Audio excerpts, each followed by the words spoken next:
It's the Score North Twin Show. All right. Glad the Tigers are out of town finally. Boy. Apparently the most impossible team to beat in the entire league for the Twins. They finished 5-8 against the Tigers this year. Yeah. Had a 4-run lead yesterday. Dude, I think Royce had the tweet of the day yesterday that they should change his name to Griffin Jacks, Jacks. You get it? You know, because he gives up Jacks. Yeah. All I know is that when I sounded the alarm on his early season struggles, the Twins community, Twins territory ripped me apart. Yeah, so because then he rattled off 2 straight months of not allowing a run, which meant you were wrong. And now now that he's struggled, can I rip him again? This is okay. This is a great segue into what I bring to you guys today here on the Score North Twin Show.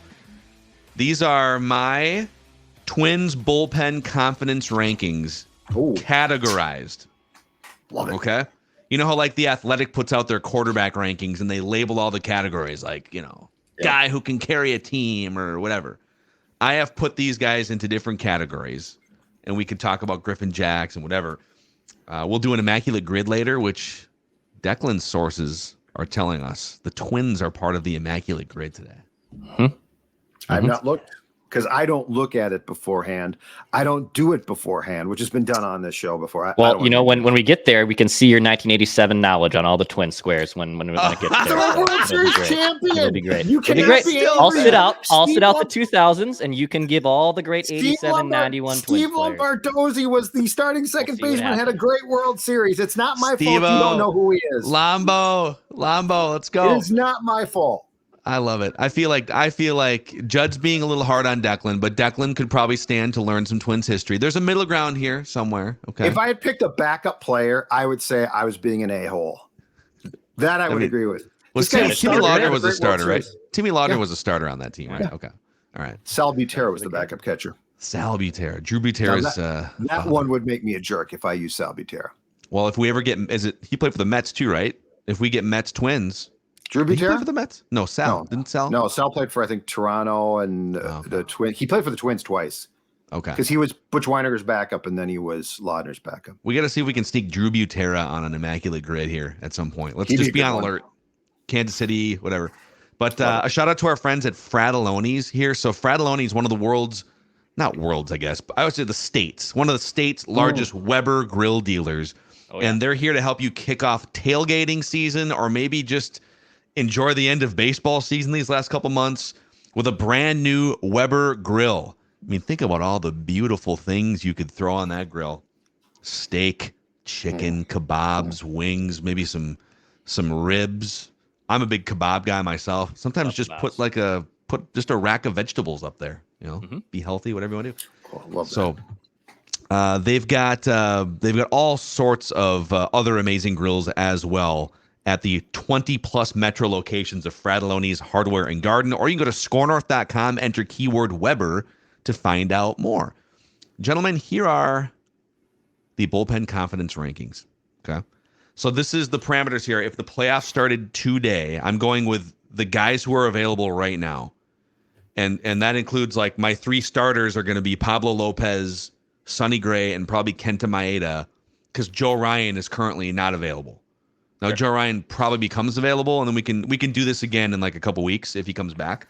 Sure. So my 3 star, I'm assuming 12 pitchers, maybe 13, but I'm going to say 12 pitchers for this exercise. My starters are Pablo Lopez, Sonny Gray, Kenta Maeda. That leaves 9 relievers to be categorized here. Okay. We'll start with the first category, which is only use if you're getting absolutely smoked in a playoff game. All right. It's like 7-1 in the 4th inning. And you're kind of just living to play for game 2 or whatever, game 3. That's where you can bring in Cole Sands, Josh Winder, or Jordan Balazovic. Or Balazovic. Itch or Ick? I can't remember. Ick when he's pitching poorly. Okay.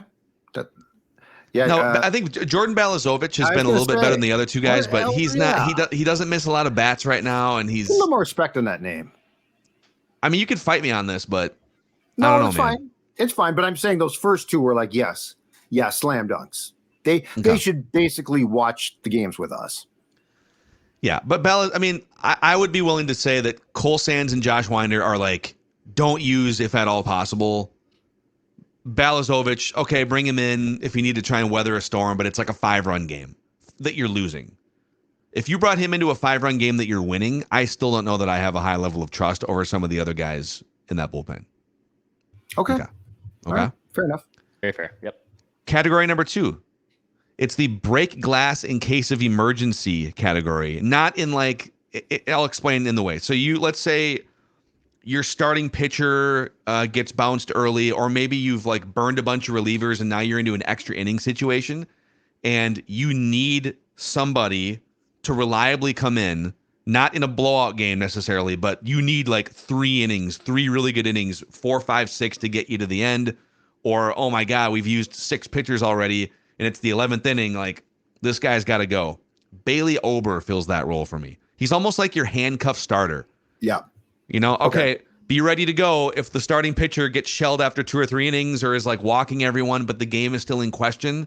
It's 4-5 or something or whatever. Like, all right, Bailey, you're coming in. We need 4 innings out of you. Go get him. He's like the starting pitcher that's reliable that you can bring into maybe a close game.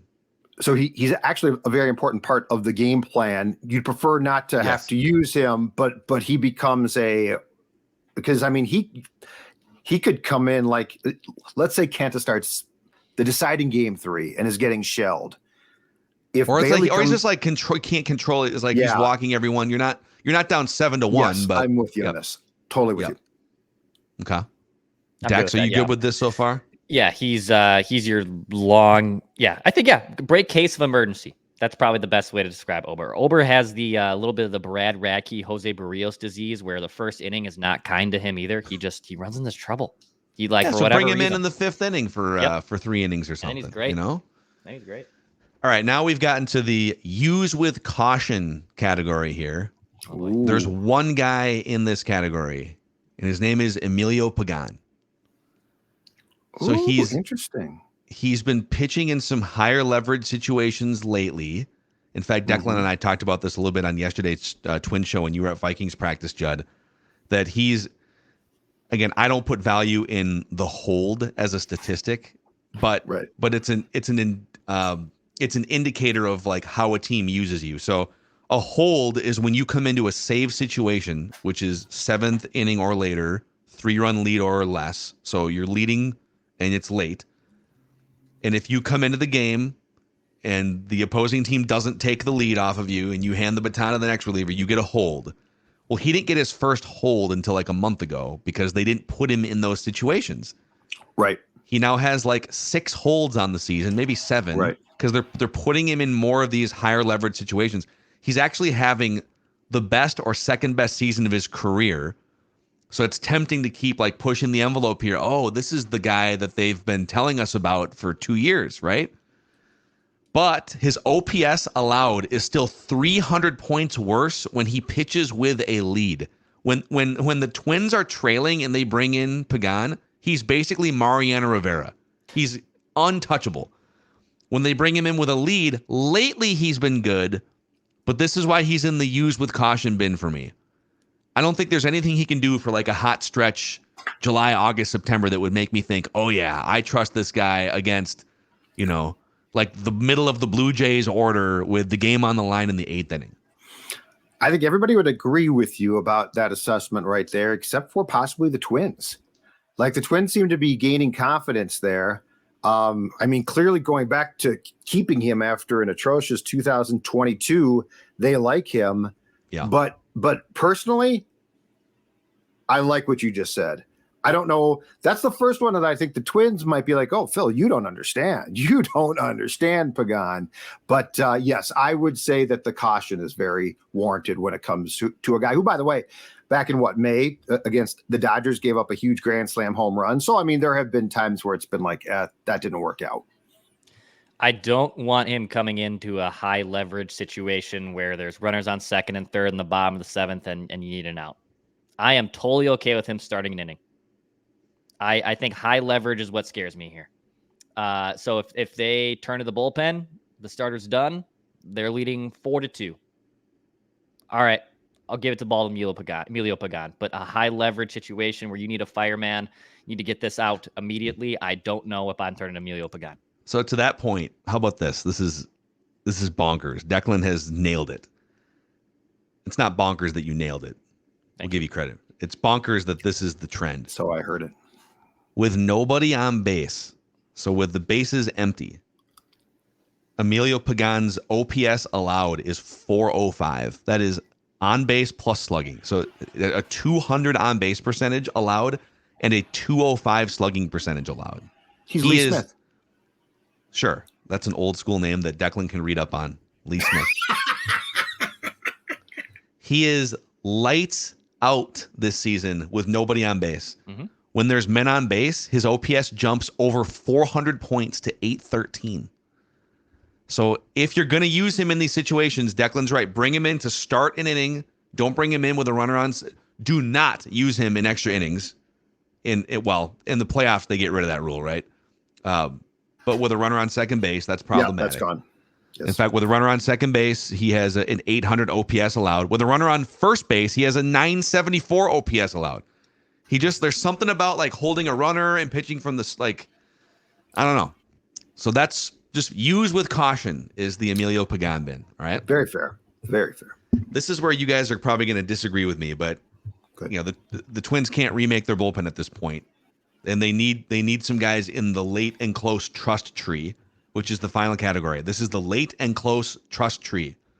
When it's a 4-2 game, it's a 3-1 game, it's a 2-1 game, whatever it is, and you're into the 7th, 8th, and 9th innings, and your starting pitcher is up to 100 pitches and he's coming out of the game. Who are you going to trust? And I have 4 guys in here. Now, I'm not saying I trust these guys like I would have trusted the like the Yankees bullpen from the late 90s or something, but these are the 4 guys that have to be in my trust tree. Durand, despite his struggles lately, I think it's good that he's going through a kind of a rough patch now because he'll probably figure it out. He'll make an adjustment and then he'll be good to go later on when the playoffs are coming. But I mean, he's the end of the line for you. So you just have to sort of cross your fingers and trust that he gave up. Is it yesterday or 2 days? He gave up a home run a couple days ago. 2 days ago. In a save, right? Yesterday. Yep. So he's in this mix. Jax has really struggled recently, but he is in my late and close trust tree. Now he had a stretch of 20 straight appearances without allowing a run. So maybe this is good timing now where it's like, all right, get it out of your system and then go on another run of like 15 or 20 outings starting in September. Right. Okay. Caleb Thielbar, especially against lefties. Lefties are 3 for 28 off Caleb Thielbar this season, and he's competitive against righties, I would say. And you guys are going to hammer me for this, but hear me out. Dylan Floro is in my late and close trust tree. So the last 4 years, Dylan Floro, who they traded him for Jorge Lopez, right? Or vice versa. He has a 3.21 ERA in his last 4 seasons combined. His expected ERA this year is 2.72. He's had some ERA inflation. He has one of the lowest home run rates of any reliever in baseball the last 6 years. This year, he's allowed 2 home runs. So he's not a guy. He's given up 18 home runs in his career. 2 this season. So he's not a guy that, knock on wood, you're going to have to worry about like Emilio Pagan giving up a 450-foot moonshot ordinarily. And he has 14 career playoff appearances, several of those being in the World Series. So he's not going to get all nervous in a big spot. He's been there before. So I'm putting Dylan Floro also in my late and close trust tree. Obviously, the first 3 are fine. I mean, Jax has struggled, but to your point, he's been good at times. And look, they did not make a move to improve the bullpen at the deadline, and so like that means Jax has to be there. Floro's interesting. I get your reasoning. I'm a little bit nervous because I just don't. I don't know about their perception of him. It feels like that back end is the mafia, and the first 3 guys, they're made bullpen guys. They've been made. They're good to go. Mm-hmm. The Floro one, it's like, yeah, okay, we'd like to get you in the family, but we need a little bit more on you. So I'd be curious. I personally think that there might be, and this is going to sound crazy, and this is not coming from me, this is coming from what I perceive of the Twins, who can be a bit odd at times. I personally think that they might put Pagan higher in the trust tree than Floro right now. I think they do too. But on Floro, but just to be clear, I'm not going to kill you on Floro because I just don't know. Like I haven't seen enough to be like, yeah, this guy looks like a great acquisition, or no, this guy looks like a bad one. So I think that I personally think they trust Pagan more. That doesn't mean that they're right. Those two guys Pagan is probably more electric and has a higher upside, and we're kind of seeing some of his upside in certain situations. Track record wise, there is no comparison. Dylan Floro is a better reliever than Emilio Pagan, and has pitched in bigger spots and whatever. What you're saying makes sense. I don't trust the Twins to agree with what you just said. Okay. Right. I'm okay with Floro. Yeah, I'm okay with him. He's probably the one I trust the least out of that group for right now. But he's pitched in playoff games. He's pitched in the World Series. I'm okay with him. He's in the mid tier for me, if that makes sense. Yeah. So going through this, it's like they don't have a ton of just guys that you would say, yes, I'm for sure gonna ride or die with those 5 pitchers in a playoff game. They're going to, and it might wind up being that like a Bailey Ober or, Joe Ryan comes back. Kenta Maeda has been a bullpen guy in big spots with the Dodgers before. Does Joe Ryan come back and then Maeda kind of does what he did with the Dodgers like 5 years ago and he pitches out of the bullpen? I could see that. If and when Joe Ryan comes back, what do you need to see from him to put him as the third starter? Like how much? Honestly, not a lot. Like, I mean, he just needs to not be giving up 5 home runs. If he looks anything like the old Joe Ryan, I would rather have him as the third starter and Maeda in a role that he's used. Like Maeda has been a big time bullpen guy for top teams. So I would probably trust that Maeda could just handle that as a professional. Hey man, we're going to need you out of the bullpen. Okay, cool. I'm in. He's probably gone too. So yeah. Mm-hmm. That'd be no problem for me at all. I agree.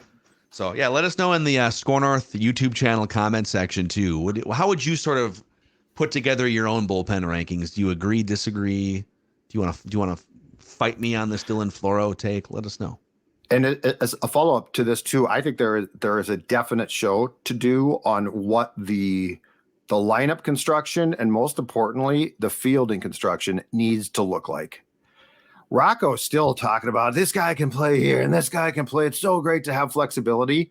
I think that there is a definitive idea of where guys have to play. Flexibility is a regular season thing. Like exactly. There's some late inning flexible stuff, but like flexibility is more. We got to get through 162 games with a bunch of different lineups. Very important. How can we make it happen? Yeah, very important. But when you get into the playoffs, don't be flexing your flexibility options. Oh, we can play, we'll play Polanco at third. Look what we can do. Now, that's a cute little game that's going to bite you in the ass. Yeah. So there it is. Those are the bullpen confidence rankings. Immaculate Grid coming up here. A shout out to our friends over at Nutrisource, gentlemen. Nutrisource is a big hit in the Mackey household. Maya Mackey. In fact, once we're done recording, I might give her a little midday snack before I head off to Vikings practice and meet Judd. That's how much she loves Nutrisource. That big tongue flapping around. She gets the treats. She gets the kombucha. She pretty much gets the whole suite of Nutrisource products. And look how slow she is too. I mean, look at that dog. That dog great body control in the air. It's fantastic. Oh, the Vinster. He takes the badge because he knows, hey, sucker, go give me my treats. You're not going into work today until I get my breakfast. So I completely understand it. And there's Stella with what she probably loves the most, the training rewards treats. Her friend Ryder comes over, and you think he's not going to get in on the Nutrisource action? Of course he is. Healthy, happy, good-looking dogs. They all love one thing, and that's Nutrisource. Yes. Also, let's shout out our friends over at Power Lodge, too. Power Lodge and Miller Marine. So Power Lodge has been around for 25 years. They're celebrating their 25 years in business, bringing action and excitement to Minnesota as your go-to destination for all things marine and power sports. And all month long, it's 25 days of deals at their locations in Brainerd, Ramsey, Anemia, and Sauk Rapids. Look at that footage of Judd doing jumps off of Bennington. That was impressive. Did you see that flip I just did? Man, am I good. Super impressive. MillerMarine.com and PowerLodge.com to snag some throttle therapy for yourself and your friends and your family. Here it is. The Twins are on the grid, boys. Here's what we're looking for. We're going to put 6 minutes on the clock. We're looking for a twin who was once a Philly, a twin who was once a Mariner, and a twin who won the MVP. A Philly who was once, a Brave who was once a Philly, a Brave who was once a Mariner, and a Brave who won the MVP. And then a Philly who was an all-star, a Mariner who was an all-star, and an MVP who was an all-star. Okay. Judd, do you have a comment before I start the clock? Yes, I would like to handle the Twins here because I feel like yesterday there was a lot of resentment from certain people on this show, and I'm going to show you that the old school here can actually help us a lot. Okay, let's we'll bow down to our elder here, Judd. Are you going for low rarity score on these Twins connections? That's what I was going to do. Yes. Okay. Yes. 6 minutes on the clock. Here we go. Okay. Twins and Seattle. Let's go down to that. Dave Hollins. Yes, exactly right. On the same track right there. Dave Hollins. Now, Twins in Philadelphia. 0.7%. Larry Heisel. Hisle. Yeah. That's a good one. Back in the 70s. 0.7. Okay. That's all. Who are the Twins MVPs here? So we've got, obviously Kirby Puckett, Carew, Killebrew. Yes. Zolio might be the rare one. Yep. Zoilo Versailles. 1965. How about that, Dex? It's ZOI. Yeah. ZOI. Versailles. Yep, you got him. There you go. 5. We are. Puckett won an MVP, didn't he? Yeah. Yeah, okay. I think he won one. 5% there, okay. Atlanta, Philadelphia. Did Steve Bedrosian pitch for both those teams? Ooh, I'm not sure Bedrock? about that one. Not sure about that one. Trying to think there. I'm thinking on some of the other ones here. Can we clear out the All-Stars? Just to, Sure. Okay, there's so many. John Kruk with the famous backwards helmet at bat against Randy Johnson would be one. Johnny Kruk. Yeah, there's a ton. It's not going to be the most obscure one, but you might as well. 5. Oh, 5. 5%. That's not bad, Phil. Let's That's go. Fine. Seattle. Edgar, Tino, Buhner. Ooh, Tino. You sure on Tino? Tino would be rare, in my opinion. Who's an old school Mariner slappy when you had to pick one from each team? Oh. There were some unbelievably undeserving players from the Mariners who made the All-Star game. I don't remember any Mariners before Ken Griffey Jr. or Ken Griffey Sr. I don't. Ulrud?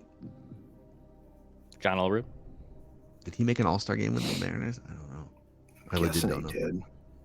Buhner made an All-Star game, right? Could we just go Jay Buhner? Or did he? There's no way he didn't make an All-Star game, right? Oh, I'm sure he made it. Yeah. This guy? Jay Buhner. Yeah. Yep. 7. Yeah. Okay. How about Mawa for All-Star MVP? Declan, have you never heard of Jay Buhner? Nope, haven't. Okay, we got a problem. Do we not have a problem, Phil? The mid-90s Mariners, man. It's the mid-90s Mariners. He was the subject of a Seinfeld when George's dad. They traded Buhner. Okay, an All-Star who was an MVP. What's like the oldest? Mauer. When did Mauer? Mauer. But I was gonna say we could probably pick someone from like the '60s or someone, but I feel like people don't know. Yeah, let's do Mauer. About Joe Mauer. Let's do Mauer. 1%. 1%. Nice. Let's go. Nice. All right, 3 minutes left to find. Well, let's go. A Brave who was an MVP. Chipper, Freddie Freeman, Hank Aaron. Hank. How about Hank Aaron? He had to have won MVP. 20%. Those are going to be kind of high though. Crap. MVP. That sucks. All right, Brave who was a Mariner and a Brave who was a Philly. For some reason, I thought Steve Bedrosian was a Philly, and no, he was a Brave. You're kind of on your own on that one because I don't know who Steve Bedrosian. Tim Hudson didn't pitch for the Mariners. He pitched for the A's and the Braves. No. That's Pirates. No, hold on. Did Brett Boone go to the Bravos? Oh man, he played for the Twins and Mariners. Wasn't he with the Braves? Was he? Dude, he might have been. I don't remember that. The Braves had Dan Ugla, who's kind of like Brett Boone. But I don't think Dan Ugla played for either of those other teams. Ugla played for the Marlins. Great Marlin. I think the Jays. That guy could hit a little bit. Hold on. Atlanta and Seattle. Did Jeff Francoeur play for the Phillies? Phillies. He played for the Royals. He played for the Braves. I don't know about Phillies. Good broadcaster. Kimbrel would be the popular one for that one. Oh, you're right. You got Kimbrel in our back pocket. So we have Kimbrel. Okay, let's come back then. We have Kimbrel there if we want. A Brave who was a Mariner. Yeah, this is actually the toughest one. I'm trying to think of like relievers. I think. Yeah. Or old school. I don't remember Boone playing for the Braves. I remember Boone playing for the Mariners. Yeah. Did Harold Reynolds go to the Braves? No. Not that I remember. Who is Oh my God. We got a minute left. Dan Wilson never played for the Braves. I'm trying to think recently even. Let's put Kimbrel in there just to be done with it. It's going to kill our rarity score, but that's fine. 6. Yeah. 26. We're still going to be under. If we get one, we're going to be under 100 rarity score, which is really good. Seattle and Atlanta. John Rocker pitched for the M's. Not that I remember. I'm still thinking Boone here. We don't have any other option. It's definitely our nuclear option. Hold on. There's pitchers. There had to be a Seattle pitcher pitch for the Braves. Dude, I don't know. Bullpen.